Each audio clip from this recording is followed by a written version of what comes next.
theories of psychology are not theories of just academics, they are theories of life. In this specific class, we'll be talking about you as a person, because if you see, everyone has been a born psychologist. We ask questions always, why do I want to get rich? Why do I want to get successful? Why do I want to clear this particular exam? What does happiness mean to me? Why do we sleep? What happens when we sleep?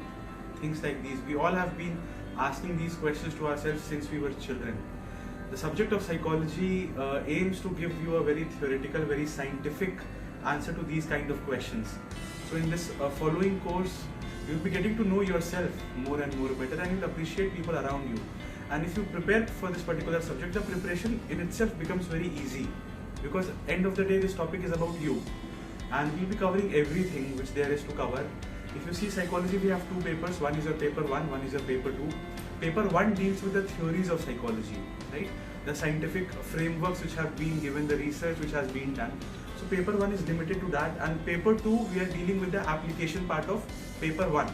The major challenge which comes in paper 1, which is the theory paper, is that even though theories are very limited and they are very interesting and they are about you, the challenge comes in when you're trying to answer questions from the exam, right?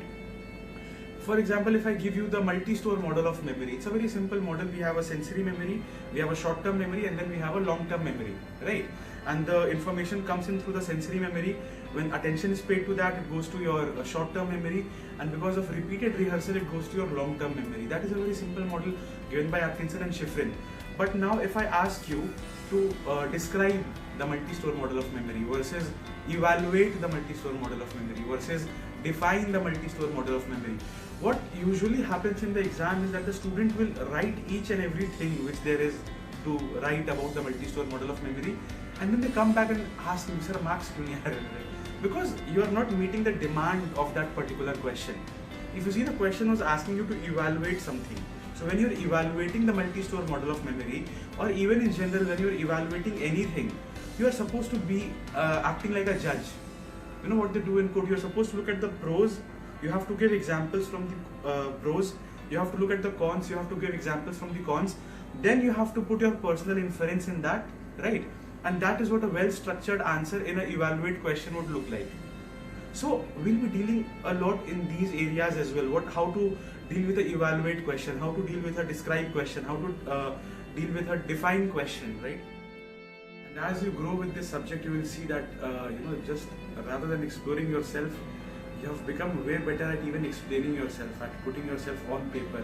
You will become very good at writing good essays, which is one of the bigger demands of the UPSC paper as well.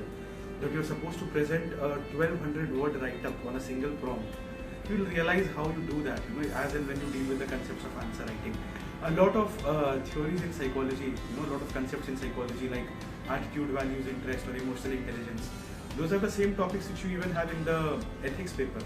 So there's a very proper overlap. So we'll see that you're not only dealing with one isolated subject, but you're dealing with a very broad skill. You're dealing with your psychology paper, which is a 500 mark paper. You're dealing with ethics at the same time, which is a 250 mark paper. You're dealing with essay paper at the same time, which is a 250 mark paper.